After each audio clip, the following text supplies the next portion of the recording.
It's over. We are screwed.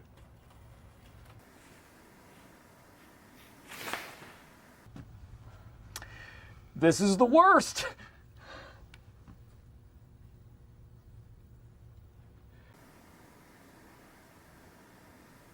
It is an outrage. That's all. They are making a huge, huge mistake.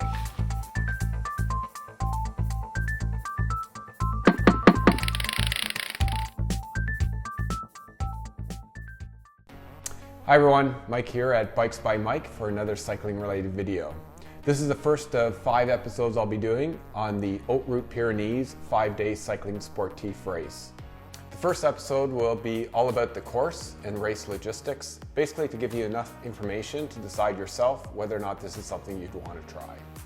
Episode 2 will be on the training plan I've set up for myself and some tips and suggestions on things you may want to consider if you're developing a training plan for a goal event. Episode 3 will be all about nutrition, supplements, and fueling strategy for the race. Episode 4 will be on bike maintenance and setup. And the final episode 5 will be coverage of the race and post-race wrap-up. Okay, let's get on to it. When the Haute Route was first started in 2011, the organizers billed it as the highest and toughest cycling sportif in the world. And while the race organizers have expanded their race offerings since that time, they have remained true to their format and have not softened the races up at all. There are really 4 marquee events that Haute Route is best known for. The first is their 3-day Alpe d'Huez, which is their compressed race format. They have their 5-day Pyrenees race, which is what I'll be doing, their 5-day Dolomites race, and their 7-day Alps race. They do add other various destinations throughout the world from time to time. The Rockies in Canada shows up on the calendar quite regularly, North Carolina in the States as well, but generally they're less frequent and not as popular events as the 4 marquee events. The closest thing I've tried to Haute Route is the Everesting Challenge. And while it's similar in some ways, it's actually very different in others. It was a 1-day event. It's basically go out, ride, kill yourself for the day, but you know that at the end of the day, you can rest, recover the next day, recover the day after that, recover the day after that, and so on. And that's not the way with Haute Route. Haute Route is 5 solid days of hard effort each day, and you really don't have any recovery time built into the schedule. But what both events share in terms of similarity is that they are designed to break the mind and body of every rider in the race. And yes, while for Haute Route there will be a handful of top-level riders competing for the win, even they will crack.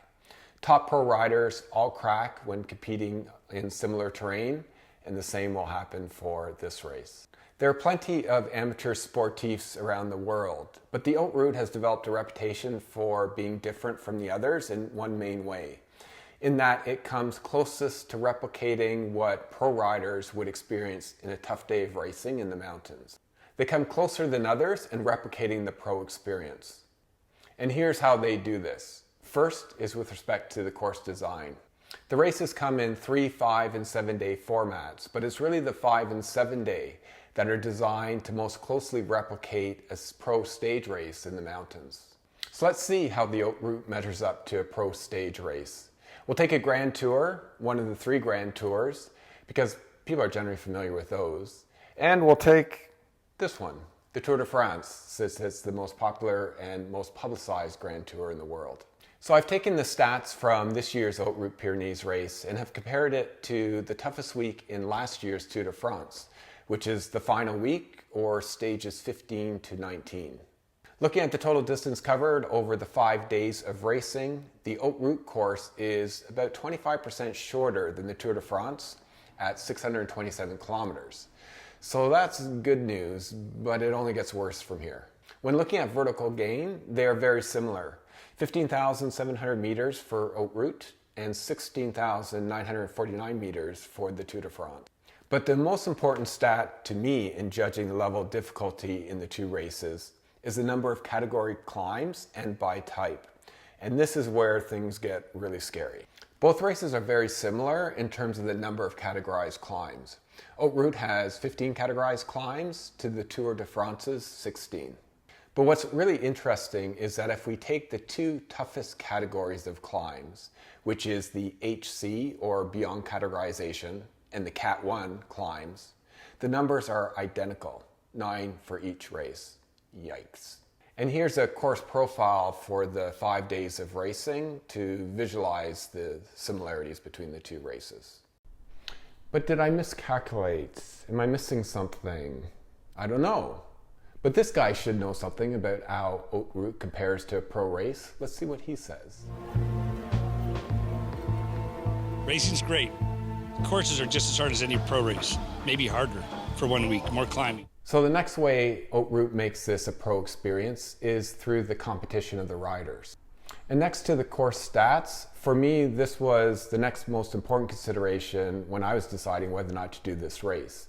How good are the other riders that are going to compete in this race, and how will I measure up to them? Basically, like most other cycling sportifs in the world, it's a mixed bag. You get a lot of different types of riders, but generally they fall into two main categories.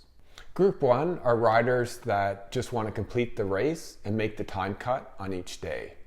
These are the majority of the riders in the race, and they range from newbie riders to seasoned cyclists that just want to enjoy the experience, enjoy the amazing riding, the countryside, and just be immersed in a really good quality amateur race.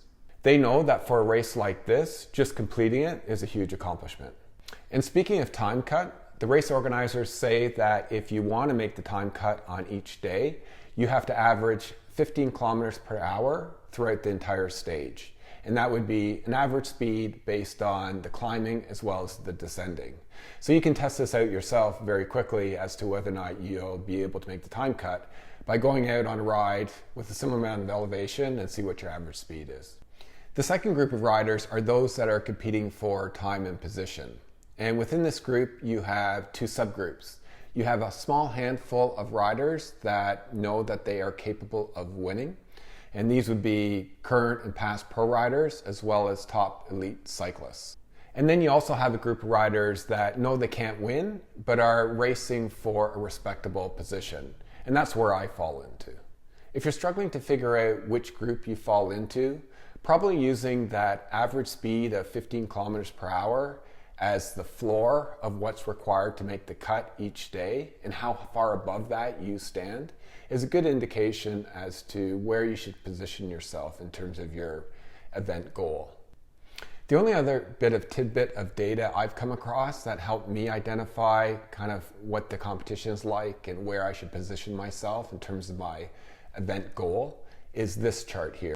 This is the only quantified performance metric I came across to provide some indication as to how well you do in the race, and more importantly, whether or not you'll DNF.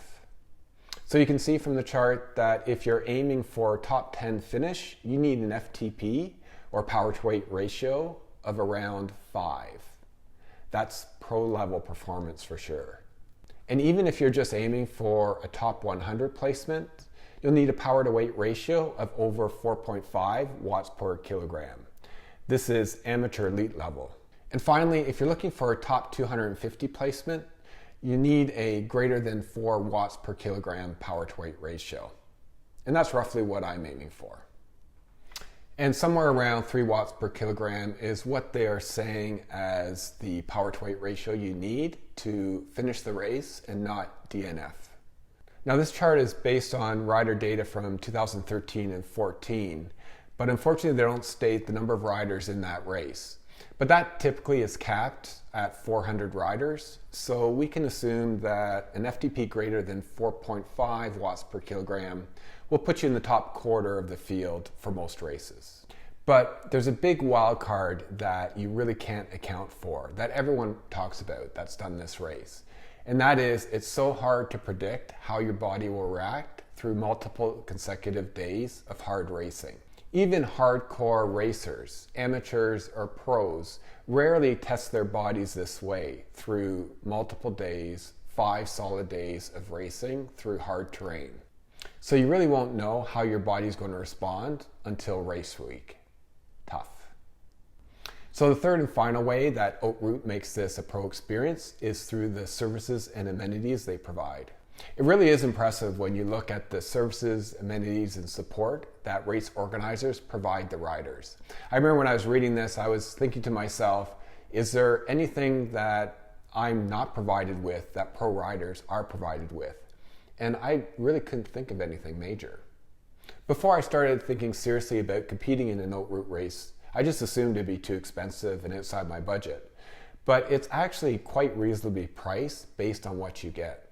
And the fact that they cap it at only 400 riders does demonstrate that this is exceptional value for money.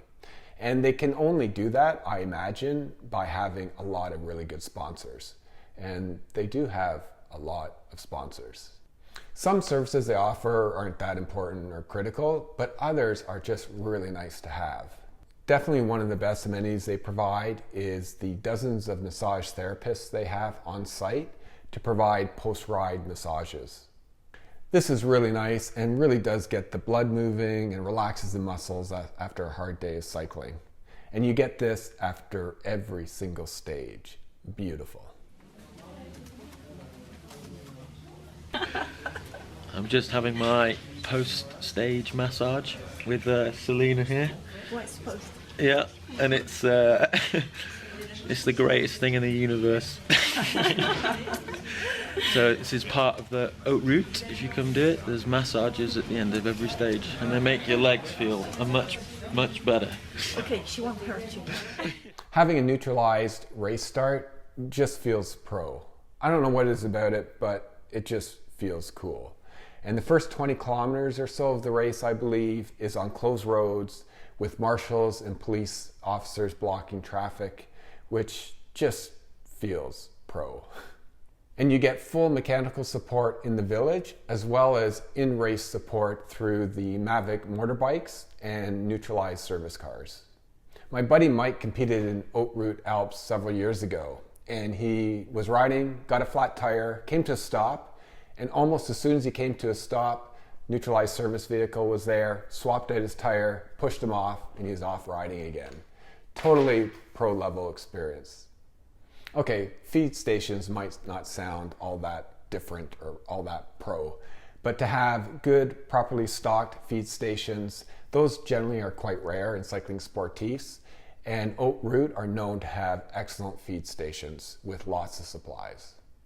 And as a side note, since OTE is one of the sponsors, I've been trying out some of their bars and gels, and I gotta say that their cookies and cream crispy ripes bar is fantastic. I love the taste and will be using those throughout the race.